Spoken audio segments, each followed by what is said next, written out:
Un mec, il faut qu'il gagne combien par mois pour pouvoir avoir l'opportunité de rentrer dans votre vie? Combien exactement? Je pourrais minimum, pas te minimum. dire. Bah, le milli, ma poule, le milli. Bah ouais, le milli. Le milli. Bon courage. Le milli? C'est quoi le milli? Bah le million. Par mois? Ouais. Il y en a qui le font. Ouais. Vous acceptez pas un mec qui gagne moins d'1 million d'euros par mois?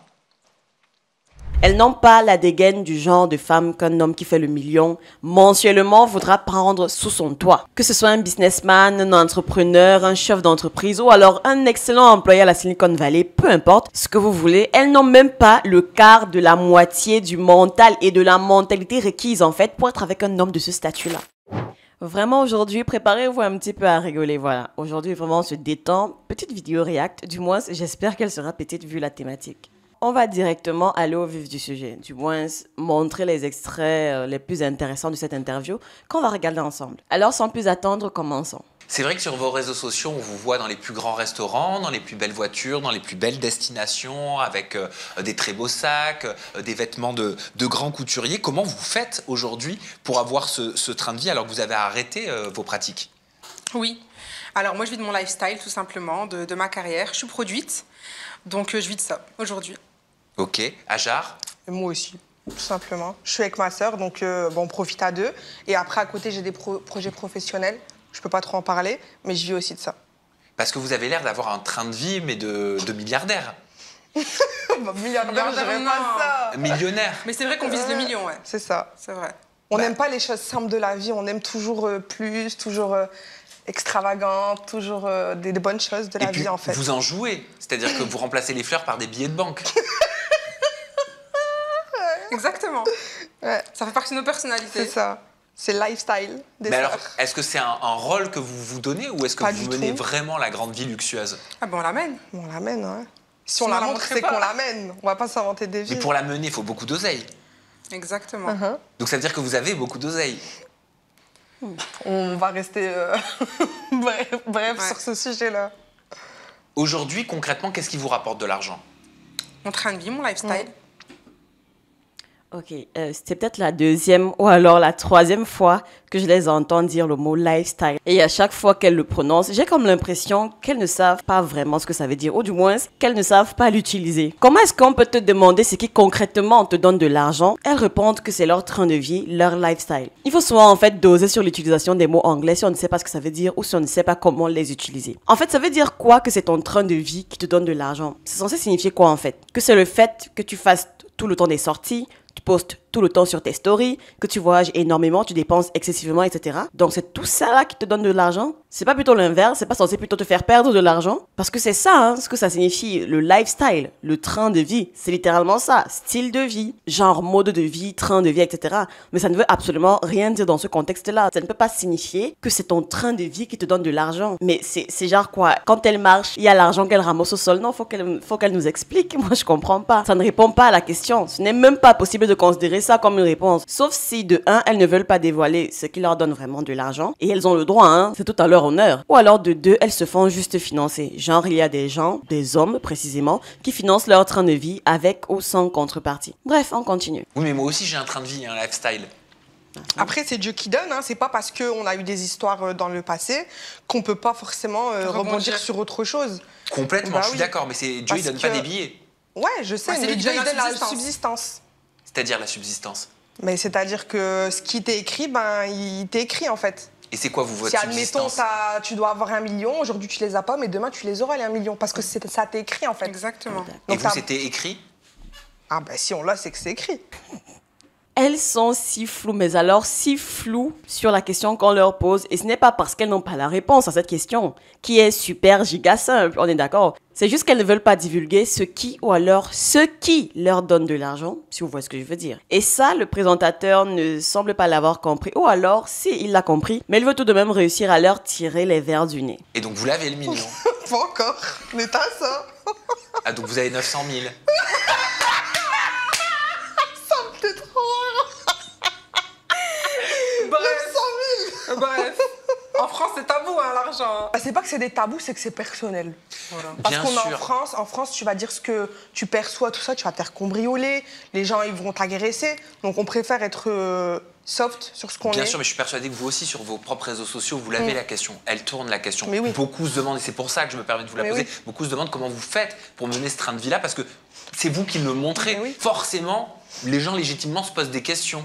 C'est ça en fait les aléas de montrer un train de vie luxueux, bling bling, flamboyant et j'en passe. Forcément en fait les gens se posent des questions. Les gens veulent savoir d'où il vient l'argent. Et ce n'est que normal. Quand on décide de s'afficher sur les réseaux, il faut s'attendre à tout de la part de ceux qui vont vous découvrir. Malgré vous, il y a des gens qui vont décider de s'intéresser à vous, qui vont décider de vous imiter, de marcher dans vos pas, de vous prendre en exemple, de vous prendre comme modèle à suivre en fait, ou alors à défaut, ils vont tout juste vous critiquer. Donc les gens veulent savoir, j'imagine qu'on ne les voit jamais travailler, on les voit juste s'afficher dans des endroits de luxe. C'est l'archétype même de la pin-up moyenne. Elles postent leur lifestyle sans jamais poster ce qui donne l'argent pour financer le lifestyle. Et elles n'ont pas l'air de se rendre compte que ne pas dire d'où vient l'argent, c'est quand même une sorte de réponse. Ça veut potentiellement dire que la méthode d'obtention de ce dernier n'est pas très conventionnelle, n'est pas très éthique, je dirais. À chacun sa vie, on ne juge pas, vraiment, on écoute et on ne juge pas. Mais c'est certainement ce que ça veut dire quand on les voit bégayer de la sorte face à une question giga simple à répondre. Mais vous gagnez de l'argent de quoi? De la chanson, du cinéma,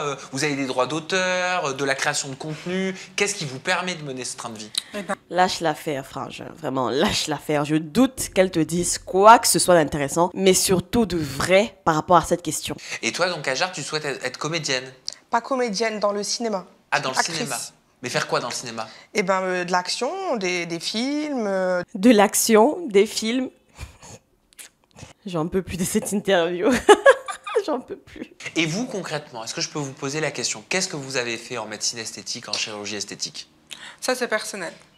Ah, c'est personnel? Je ne souhaite pas répondre à cette question. Ouais.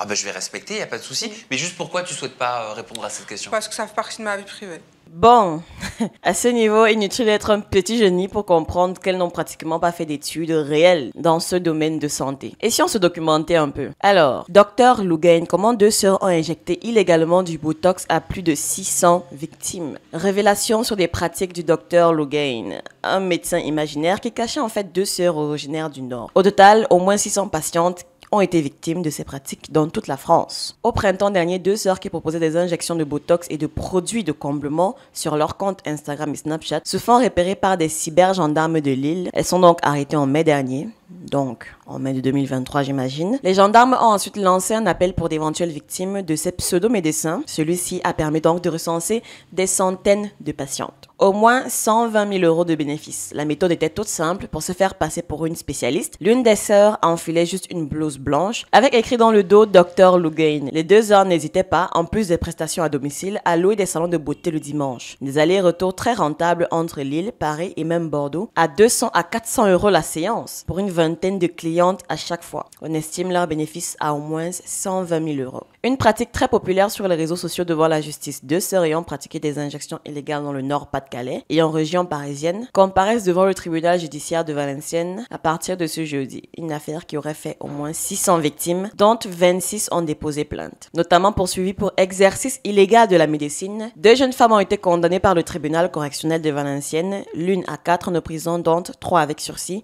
l'autre à 2 ans de prison avec sursis. Bon, après ça, en fait, inutile de deviner qu'en réalité, elles n'ont suivi aucune formation pour exercer ce métier. Si elles avaient ne serait-ce que suivi un début de formation pour ce domaine d'activité, ça se saurait. Donc, quand elles parlent de vie privée, c'est tout simplement qu'il n'y a rien à dire. Chou blanc, nada, que dalle. Je me rappelle, j'avais suivi cette polémique, mais de très très loin vraiment à l'époque. Je n'étais vraiment pas allée chercher de quoi il s'agissait, de qui il s'agissait, etc. Comme quoi, les gens sont vraiment trop crédules et ou désespérés. Confier sa santé, son corps, sa vie à des gens que tu as connus en ligne, il faut sacrément être désespéré, je trouve, pour le faire. Alors que fut un temps, c'était ton activité, même si elle était illégale.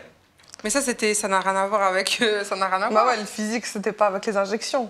Ce qui me concerne moi, ça me concerne moi. Ce qui concerne mon ancien travail, ça concerne mon ancien travail. D'accord. Et toi, Ajar, t'es comme ta sœur, c'est tabou la médecine esthétique ou chirurgie esthétique que Bah, t'as fait sur toi? je trouve que Ou pas du tout? ouais, ça concerne personne. C'est pas que c'est à moi Ouais. en vrai, c'est que ça nous concerne nous, C'est tout ça. simplement. Ouais. C'est quoi? C'est une forme de mystère que vous avez envie d'entretenir? Oui. Ou rien à voir? Ouais, non, c'est quelque chose qu'on n'a pas Ça nous forcément envie de concerne, tout divulguer, simplement. Et pourtant, vous l'avez beaucoup, la question sur vos réseaux sociaux. Oui. Et ça, Après, vous c'est comprenez qu'il se personnel. pose la question, Camilla? Je sais pas, on m'a jamais posé la question en direct, donc je peux pas répondre. Mais sur les réseaux sociaux, il y a tellement de questions que Ouais. je sais pas, je les vois pas tous les questions. Après, les gens, ils sont curieux, hein, c'est comme ça. Hein. Ouais. Et c'est mal de vouloir savoir, tu penses? Ah, la curiosité, des fois, c'est déplacé, c'est un vilain défaut.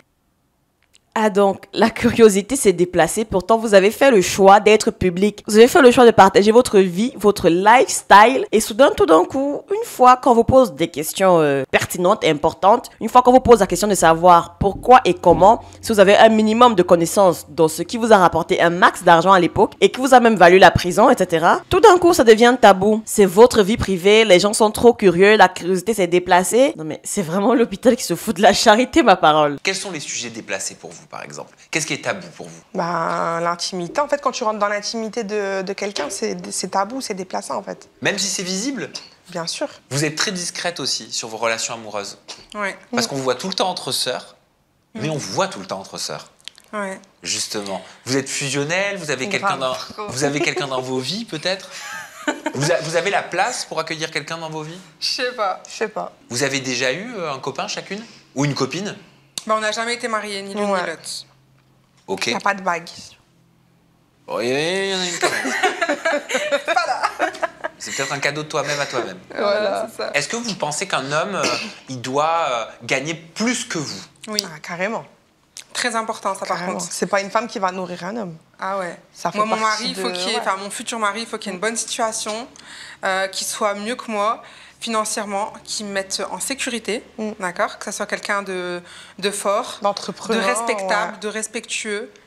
Et moi, j'ai besoin de ça en fait. Si un homme rentre dans ma vie, c'est pour m'apporter un plus. Et parmi le plus, il y a la sécurité. La C'est- sécurité, c'est très important. C'est quoi la sécurité? Que ça soit financière ou même par rapport à son caractère, à comment il va savoir me défendre. Parce que moi et ma sœur, on est des lionnes. Notre mère, elle nous a appris à nous défendre toute seule, à faire face à toutes les épreuves de la vie. Et je me dis que demain, s'il y a un homme qui rentre dans ma vie, Bah, on n'a pas encore à se défendre, quoi. ça y est, Faut que- j'en ai marre de ouais. me défendre toute seule C'est maintenant. vrai. Voilà, ça y est, il faut que ça m'apporte un plus. Exactement. Ouais. Tu as déclaré, il me semble, c'est toi, hein, Camilla, sur les réseaux sociaux, que tu ne pourrais pas faire un travail pour 3-4 000 euros par mois. Ouais, Donc tu considères que 3-4 000 euros, c'est peu? c'est peu. Pour assumer mon train de vie, c'est trop peu. Et pourquoi tu ne pourrais pas faire un travail qui rémunérait 3 000, 4 000 euros par Après, mois? attention, moi, quand j'étais plus jeune, à l'âge de 18 ans, j'ai travaillé à l'usine. Je gagnais 1 200 euros par mois. Mais en fait, en travaillant comme ça, en tant qu'ouvrière à l'usine, je me suis rendu compte que c'était pas comme ça que je me voyais toute ma vie, en fait. Tout Et simplement. toi, Ajar, 3 000, 4 000 euros par mois, tu trouves comme ta sœur que c'est trop peu? Impossible. Ouais, impossible. Parce que j'aime bien voyager, j'aime bien bouger, j'aime bien me faire plaisir. 3-4 000 euros, non, c'est pas possible. Un mec, il faut qu'il gagne combien par mois pour pouvoir avoir l'opportunité de rentrer dans votre vie? Bah, combien exactement? Je pourrais Minimum, pas te minimum. dire. Bah, le mais milli, ma poule, minimum. le milli. Bah ouais, le milli. Le milli. Bon courage. Le milli? C'est quoi le milli? Bah, le million. Par mois? Même le présentateur, il est choqué. Le million par mois. Non mais attendez un peu que je rigole. Attendez un peu, attendez. Elles sont sérieuses ou alors, c'est pas, c'est juste pour les caméras qu'elles le disent? C'est quoi le truc en fait? Et elle rajoute même par la suite, elle a l'audace de répliquer en disant que ouais, il y en a qui le font. Mais ça c'est sûr, Camilla, il y en a qui le font, hein. Il y en a qui le font, mais ceux-là, déjà, ils sont inaccessibles en fait pour des femmes comme elle. Qu'on se dise très bien et très vite les vérités. Un homme qui gagne le million n'ira pas chercher des filles comme elle. Un homme qui fait le million mensuellement, c'est un homme qui a le choix. Et je doute qu'au choix, il décide de les choisir. Elles n'ont pas la dégaine du genre de femme qu'un homme qui fait le million mensuellement voudra prendre sous son toit. Que ce soit un businessman, un entrepreneur, un chef d'entreprise ou alors un excellent employé à la Silicon Valley, peu importe ce que vous voulez, elles n'ont même pas le quart de la moitié du mental et de la mentalité requise en fait pour être avec un homme de ce statut-là. En fait, ce genre de femme me dépasse parce qu'elles pensent qu'elles sont du niveau en fait de ce genre d'homme. Elles pensent qu'elles valent ce genre d'homme, qu'elles sont intéressantes pour ce genre d'homme. Je vous vois déjà venir, rien à voir avec la méchanceté, mais il faut savoir être objectif. Il s'agit de faire fonctionner un petit peu son cerveau. Un homme sain d'esprit qui gagne le million par mois ne voit ou alors ne verra qu'en ces femmes une source de dépenses, une cause de faillite. Qu'on se mette très bien d'accord. Elles aiment vivre, elles aiment le luxe, elles aiment dépenser, vivre au-dessus de leurs moyens, etc. Et je doute qu'elles aiment travailler. Genre, vraiment travailler. Vous pensez que ça va intéresser en fait combien de millionnaires, de s'appareiller pareiller à une meuf qui va lui pomper toutes ses liquidités. Soyons honnêtes 2 secondes. Et admettons même, voilà, soyons fous, admettons même en fait qu'il veut une baby girl pour lui siphonner le porte-monnaie. Peut-être c'est ça qui le fait triper, j'en sais rien. Je doute quand même qu'il fasse le choix de choisir une de ses sœurs. Parce qu'à minima, s'il porte son choix sur une femme trophée, genre sur une femme que pour son apparence, pour sa beauté, etc., il faudrait que le trophée en question, il soit une bombe, soit un canon. Et de ces deux, il y en a une seule, je dirais, qui essaye de s'en rapprocher. Je vous laisse deviner laquelle. Vous acceptez pas un mec qui gagne moins d'1 million d'euros par mois? Vraiment, je suis choquée en fait. Ça les amuse et je suis choquée. Bon, je ne sais pas si elles font semblant d'être débiles ou alors c'est juste un excès d'assurance. Mais dans tous les cas, hein, on va leur donner le bénéfice du doute. J'imagine que si elles parlent comme ça, avec autant de légèreté sur le sujet, ça veut dire qu'à minima, elles côtoient des hommes qui font le million par mois. Mais maintenant, est-ce que ces hommes-là voudront d'elles pour la vie? Pour une nuit ou plusieurs nuits, pourquoi pas? Mais pour la vie, pour le moment, j'ai un doute. C'est mon avis, hein, c'est mon avis, mais j'ai un gros doute. Voilà. C'est vrai? C'est compliqué. Mais de toute façon, pour l'instant, on veut pas se marier, on veut pas d'enfants, donc on s'en fout des mecs pour l'instant, en fait. Ouais. Ah bah oui, On d'accord. s'assume solo, hein, on n'a pas besoin d'hommes. mais... hein. Oh, bah oui, j'en doute pas. Mais si demain il y a un homme qui rentre dans notre vie, il faut qu'il y ait plus que nous. Ah ouais, parce que j'allais dire, on le rencontre où, le mec qui gagne le mini? Enfin, la Miami en fait. Ah, on fréquente pas les mêmes endroits, je crois. Ah ouais.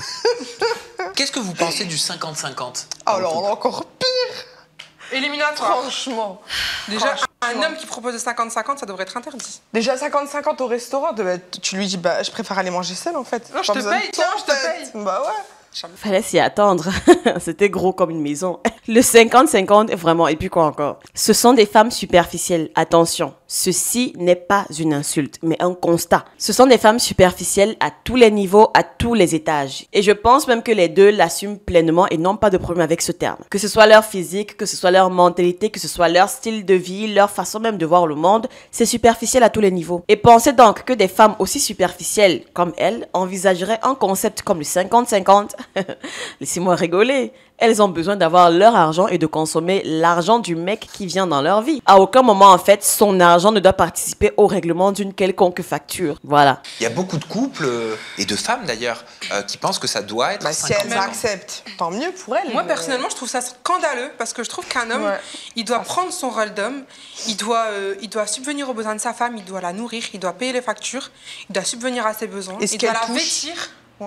Et ce C'est qu'elle tout à touche, fait c'est pour normal. elle. Elle Et n'a ce pas à qu'elle lui touche, c'est donner. pour elle. Alors là, il faudrait savoir. Elles ont dit tout à l'heure qu'elles n'ont pas besoin d'un homme dans leur vie. Mais elles espèrent que le même homme dont elles n'ont pas besoin dans leur vie, que lorsqu'il rentre dans leur vie, elles attendent de lui qu'il s'occupe d'elles entièrement. Peut-être c'est moi qui comprends pas le truc. Pourquoi le ferait-il? Sont-elles au courant qu'un homme a besoin un minima de se sentir utile pour sa compagne, genre un minima? Déjà avec cet état d'esprit, quel homme se sentirait à l'aise? Genre... il entre dans cette relation et il est à l'aise. Il a en face de lui une femme qui n'a pas besoin de lui, qui peut très bien vivre sans lui, du moins ce qu'il le dit et le clame sur tous les toits. Alors pourquoi en fait il ira se casser le dos à la satisfaire alors qu'elle n'en a rien à cirer de lui? Question, je voudrais savoir à un moment donné, pourquoi est-ce que vous voudrez d'un homme? Vous pouvez vous gérer toute seule. Qu'elle a envie de lui faire plaisir ou quoi que ce Il soit. doit la vêtir chez Zara ou chez Vuitton? Ben, où elle veut. Ah ouais, où elle veut. Voilà. Non. Qu'est-ce qu'un homme n'a pas le droit de faire? Bah, Déjà, la première chose, c'est la tromperie. la tromperie rédhibitoire, La violence, La c'est quelque violence. chose de rédhibitoire. le manque de respect. Un homme qui n'est pas souvent présent, il faut quelqu'un qui est présent, qui nous accorde du temps. Je dis ça juste comme ça, hein, au passage. Mais un homme qui fait le million, il y a de grandes chances qu'il ne soit pas très présent. En fait, il n'y a que les milliardaires qui ne travaillent plus. Les millionnaires, ils sont toujours au charbon. Et ça, c'est moi qui vous le dis. Ouais, De la l'attention, présence d'un homme, de la c'est important. présence. Voilà. C'est bien beau d'avoir quelqu'un, mais s'il y a Tataouine à chaque fois, c'est pas la peine. Autant être seul. Et vous pensez que vous devez travailler ou c'est l'homme qui doit tout assurer? Bah, moi, je trouve que si par exemple je me marie plus tard, mon mari, il devra assumer mon train de vie. Et moi, si je travaille, c'est que je fais quelque chose qui me plaît. Voilà, ce sera avant tout une passion, mon travail pour moi. Ce sera pas une corvée. Parce que je disais tantôt, celui dont elle n'a absolument pas besoin dans sa vie devra venir assumer et assurer tout son train de vie ultra cher, qu'on se mette bien d'accord. Et pendant ce temps, elle doit pratiquer une activité qui la passionne. Probablement une activité du genre faire des photos, les poster sur ses réseaux, voyager et faire des vlogs. Oui, ça m'a l'air d'être très intéressant. Ça m'a l'air de les passionner. Quoi d'autre? Voilà, j'ai pas trop d'idées. Ah oui, elle a dit qu'elle veut chanter et l'autre veut faire dans la télé-réalité. D'accord, continuons. Vous êtes deux sœurs uniquement ou vous avez d'autres frères et sœurs? On est 2 sœurs et on a un petit frère. Ok, beaucoup plus jeune que vous? Ouais, il y a 15 ans. C'est notre Ok. petit Et bébé. vous avez quel âge? Moi, je viens d'avoir 27 ans hier. Ok. Et toi, Aja? Et moi, je vais sur mes 24 ans, au mois de janvier. Ok, donc le petit, il a 15 ans. Oui. Ok, vous êtes proche de lui également? Oui. Beaucoup. Je peux me permettre de vous demander si vous avez grandi avec vos 2 parents et dans quel cadre familial vous avez grandi? Mon père est décédé, donc c'est D'accord. notre mère qui nous a élevés. Pardon. Voilà. Elle nous a élevés comme une lionne, elle nous a appris à être des lionnes. Ok. Il vous a quitté jeune, votre papa? J'avais 17 ans. Et toi? 3 ans de moins que moi, Bah, du ouais. coup. Ouais. Ça vous a marqué? Ouais. Un peu quand même, hein. Des femmes comme ça, du jour au lendemain, sans présence d'un homme, c'est compliqué. Surtout quand la maman, elle doit faire les 2 rôles à la fois, c'est encore plus dur. Et moi, j'ai dû faire le rôle du père, entre guillemets, parce que Ouais. c'est moi qui est partie travailler aussi pour aider ma mère.